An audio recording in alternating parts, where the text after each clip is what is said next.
Gurmagad Ceann Corla, and I'm delighted to have the opportunity to speak on the recommendations of the Citizens' Assembly on gender equality, and listened with great interest, Minister, to your speech on that. I think it's really good to see us having this debate.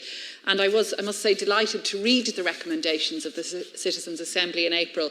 I think that what they have done is set forward with the 45 recommendations a really visionary manifesto for change and for a genuine society based on gender equality. And you yourself have quoted their open letter in which they made clear their intent. And it is inspirational. I do want to join with you in acknowledging the immense commitment and work done by the 99 citizens and Catherine Day as Chair of the Assembly in carrying out their work through COVID and adapting so swiftly to move to working online. We in Labour very much support the expeditious implementation of the 45 recommendations, and indeed, if I may say, they set out really a social democrat, left of centre vision and a feminist vision, of course, for change on gender equality. And equality is very much central to our political philosophy and our political belief system.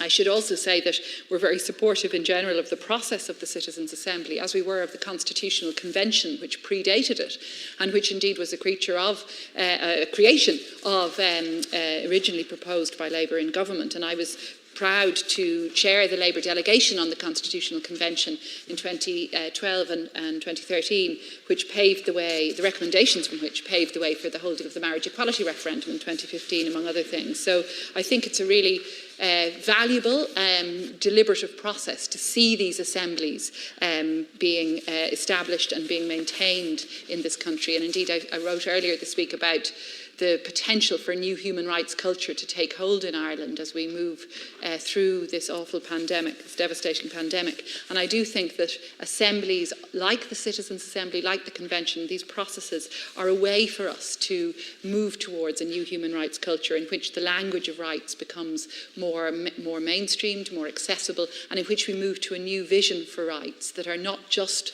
the first generation civil and political rights, but which also move beyond those more limited views of rights to a more substantive form of rights, that is socioeconomic rights, which place positive obligations on the state to intervene to provide for greater equality.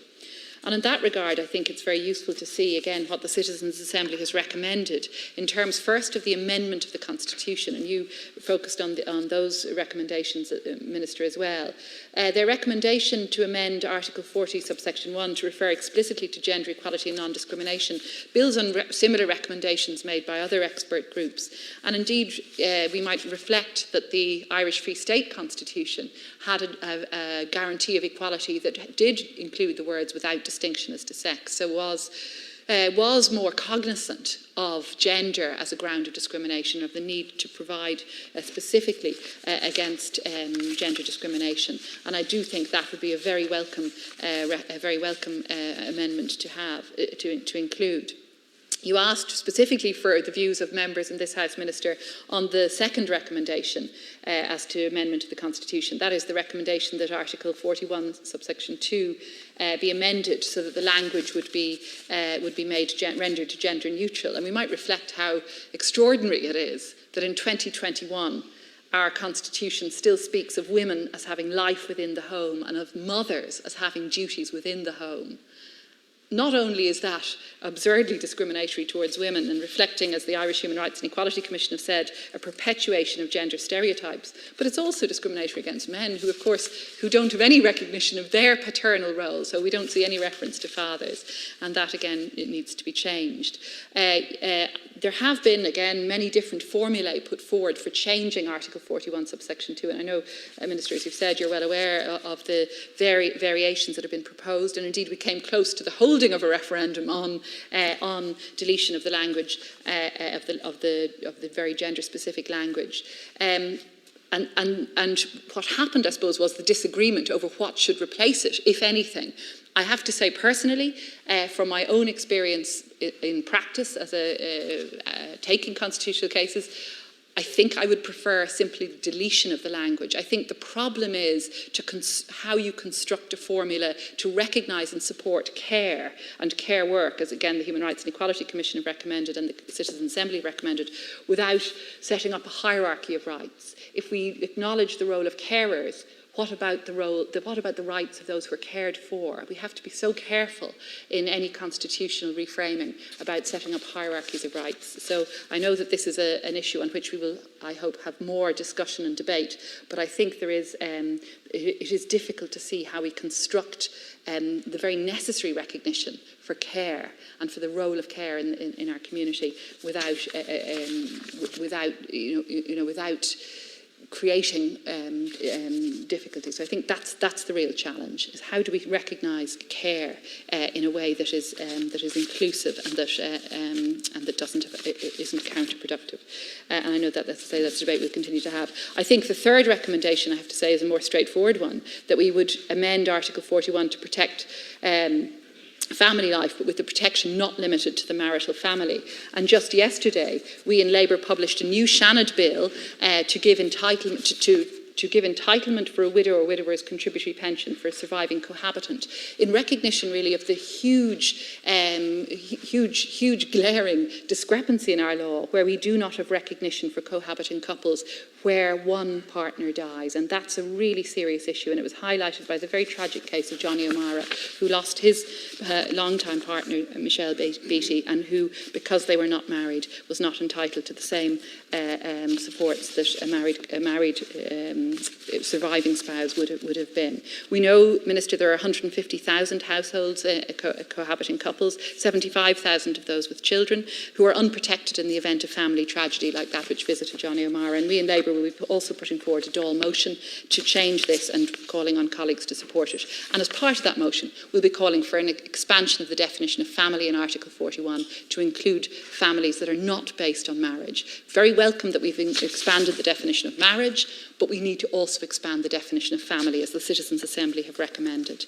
I do wish, Minister, just to refer very briefly to some of the other very important issues that the Assembly has made recommendations on, particularly on women in politics. And if I were to ask for two changes, and I notice you didn't commit to these in your speech, the two key changes I think we need to make to ensure greater numbers of women participating in politics is first to introduce statutory right to maternity leave for women as elected representatives, and secondly to introduce quotas for local elections. Let's do it for the local elections in 2024, the next local elections that we have. A report that I did for the Justice Committee in 2009, which identified the 5 C's as obstacles to women's progression in politics. That is lack of cash, an old boys culture, lack of childcare, lack of confidence in candidate selection procedures. Those 5 C's, we sought to tackle at least some of those through the 2012 Act and the gender quota. And that's been somewhat effective in the elections since, but we still see, the numbers of women TDs are very, very low by international standards. My election in July is only the 37th woman in this Dáil, Erin, only increased our proportion of women to 23%. So we're still at a shockingly low level of women in politics, and we need to see more positive action measures. And those two, I think, should be done. And they're both very key recommendations of the Citizens' Assembly. I do also want to speak in support of the Assembly recommendations on childcare, and I think it's unfortunate that we haven't seen anything immediately in this budget to address in particular the cost of childcare for parents. And I do acknowledge, Minister, the very important progress that you have made since becoming Minister and the progress we did see in the budget, but it's still not working for parents, for professionals, for providers, or indeed for children. Just today I got an email from a constituent in Dublin Bay South telling me that the creche their child was in had raised the fees substantially on the day the budget was announced. And I know that you're proposing a new funding model, and I very much welcome any move towards a universal public childcare system, but it can't come soon enough for the parents who are paying so much money for places that are so hard to access, because we know there's a scarcity of places too. So we in Labour have called for an equal early years policy, a Donna O'Malley moment, to move us towards a system where every child in Ireland is guaranteed a free place in childcare. We know that so much inequality stems from that disadvantage in the early years, and we do need to tackle that, Minister. And I think, again, as with so many of these other 45 recommendations, the Citizens' Assembly has given us a very clear pathway for change in Ireland, this vision of change towards a society in which women and men are genuinely equal, where we can say that we're a society in which citizens and all of us resident in this republic are truly valued as equal in our republic. And unfortunately, that hasn't been the case for far too long. And I know I'm running out of time. I could say a lot more in terms of the gender pay gap, which I'm glad to see we're tackling finally. but again, we in Labour had brought forward legislation on this some years ago that should have been brought in by now.